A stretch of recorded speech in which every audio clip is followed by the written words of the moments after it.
You've probably heard of a haiku, maybe a sonnet. There are all kinds of other poetry forms out there, some of them very complicated, some of them quite simple.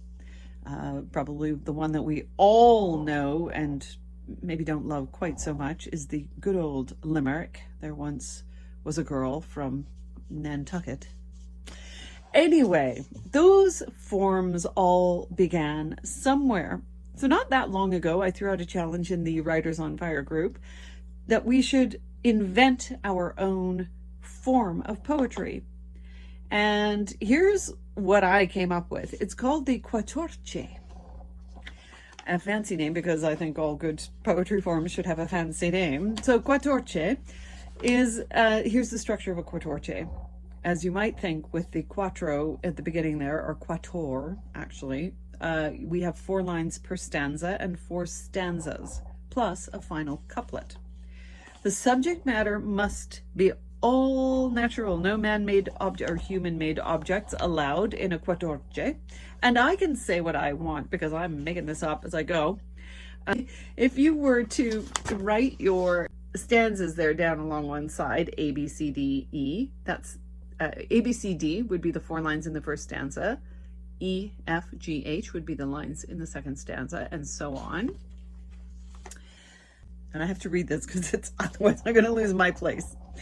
Lines B, C, and D must each include a word from line A. Hint, choose your words in line A carefully. This pattern repeats for each of the following stanzas, stanzas 2, 3, and 4. Gotcha? Not so simple. I mean, not so simple, not so complicated. Really, it's not so complicated. Until you get to the final couplet. And the final couplet should cast a new light on the subject of the poem.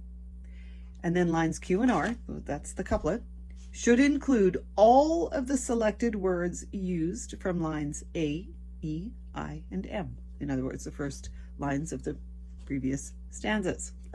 Clear as mud, right? So because I thought it was only fair to have written, to bend my own mind around what is required in a Quatorche, I wrote one called Canmore Spring. I live in a town called Canmore. The season at the time was spring.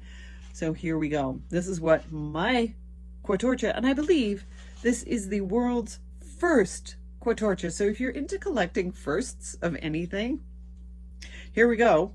Here's the first Quatorche ever created on planet Earth. That sounds pretty cool, actually. All right, Canmore Spring.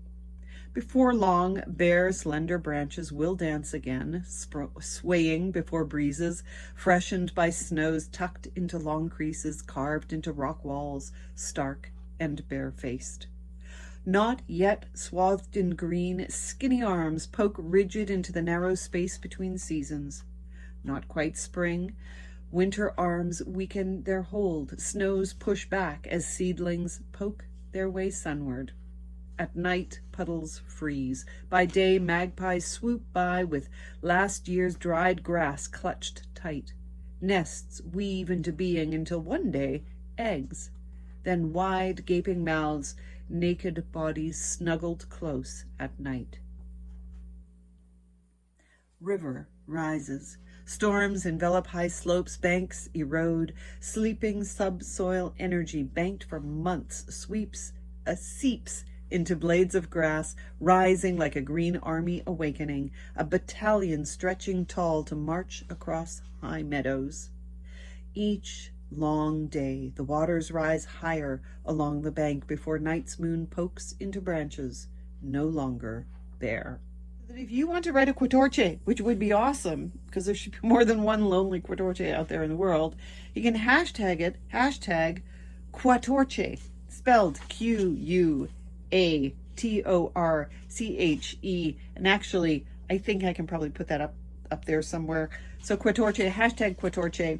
Share it with the world. Let's get this Quatorche thing going. Why not? And let's see what you come up with. You can also always hashtag us, hashtag Writers on Fire, or hashtag WOF Writing Prompts, and we will find you wherever you like to hang out on social media. But yeah, come find us on Facebook, Instagram, Medium. There are options. Meanwhile, follow those words and see where they might lead you.